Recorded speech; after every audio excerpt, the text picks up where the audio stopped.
আজকে হচ্ছে 31 ডিসেম্বরের আমি এটা ভিডিওটা শেয়ার করছি। জানি অনেক লেট হয়ে গেল, বাট 31 ডিসেম্বরে ফ্যামিলি মা দিদির সাথে আমি আজকে বেরিয়েছিলাম আলিপুর জেল মিউজিয়ামটা দেখতে। তো অনেক দিন ধরেই যাওয়ার ইচ্ছা ছিল, তো কবে কি করে যাব তো 31 ডিসেম্বর টিকিট কেটে নিয়ে আমরা যে লাইনে দাঁড়িয়েছি, এবার একে একে ভেতরে ঢোকাবে। তো তার আগে এখানে এগুলো সব অফিস রুম হিসাবে ছিল। এখানে একটা বিশ্ব বাংলার লোগো লাগানো আছে। এখানে অনেক কিছু শাড়ি টাড়ি বিক্রি হচ্ছে এরকম। এখানে অনেক কিছুই আছে। এই যে ভেতরটাতে আমরা ঢুকে পড়েছি। এখান দিয়ে এবার আমাদের যেতে হবে।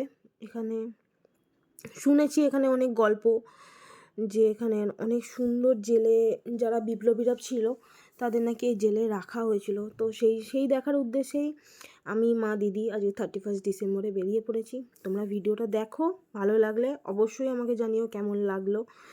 আর যদি তোমাদের ভালোবাসা বেশি বেশি করে পেতে থাকি, তো আমি আরও এরকম অনেক ভিডিও তোমাদের সাথে শেয়ার করতে থাকবো।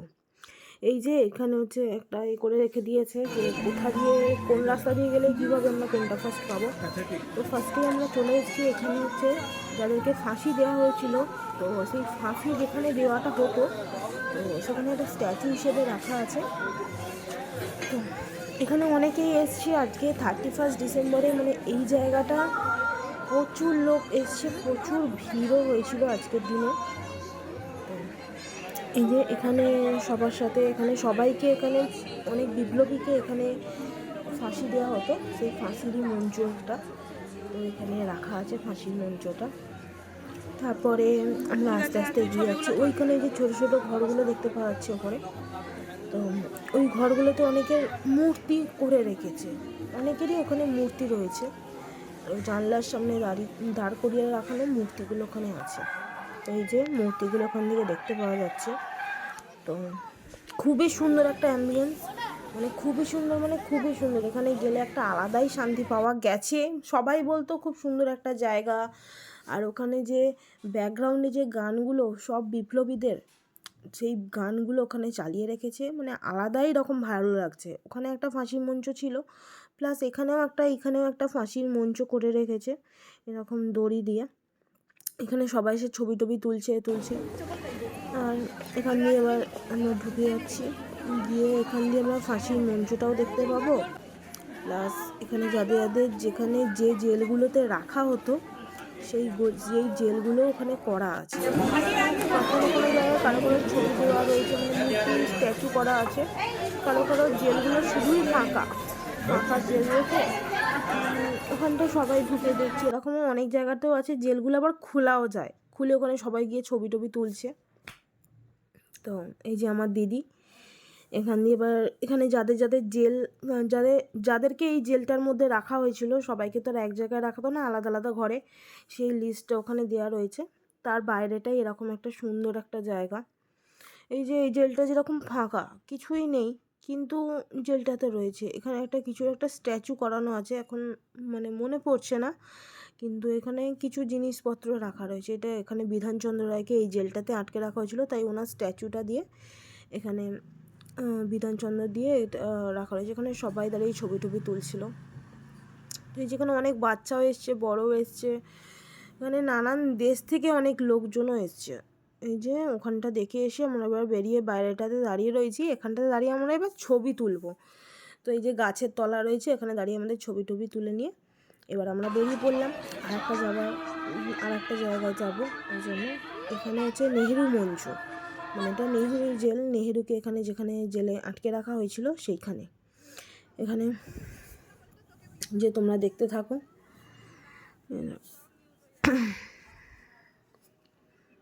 তোমাদের সাথে যতটা পেরেছি শেয়ার করার চেষ্টা করেছি। এই যে এখানে উনি রয়েছেন, ওনার স্ট্যাচু দিয়ে এখানে রাখা হয়েছে এই জেলটাতে।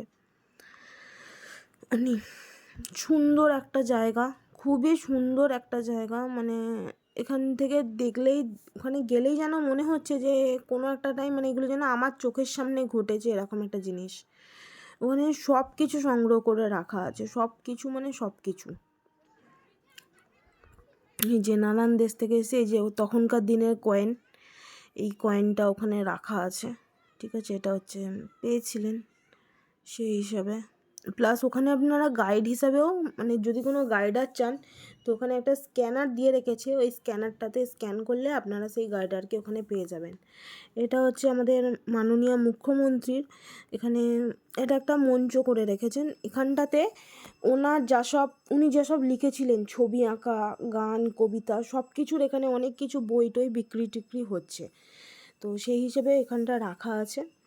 এই যে এরকমভাবে দিয়ে এবার আমরা আবার আর একটা জায়গাতে বেরিয়ে যাচ্ছি। এখানে 1, 2 জেল কাস্টাডি, 3, 4 এরকম অনেক নাম্বার দিয়ে এখানে জেল কাস্টাডি হিসেবে দেওয়া রয়েছে। সেই ঘোরা জায়গায় এখানগুলোতে ঢুকে সবাই ছবি তুলছে। প্লাস ওখান থেকে বেরিয়ে আসার পর সেই টাইমে তাদের থেকে যেসব বন্দুকের গুলি প্লাস বোমার যে খোলাগুলো হয় সেগুলো পর্যন্ত ওখানে রাখা রয়েছে, সবই ওখানে সংগ্রহ করে রাখা আছে এরকমভাবে। তো এখানে আপাতত বন্দুক, এই যে এখানে বোমার খোলাগুলো রয়েছে, বন্দুকের গুলিগুলো পর্যন্ত ওখানে সংগ্রহ করে রাখা আছে।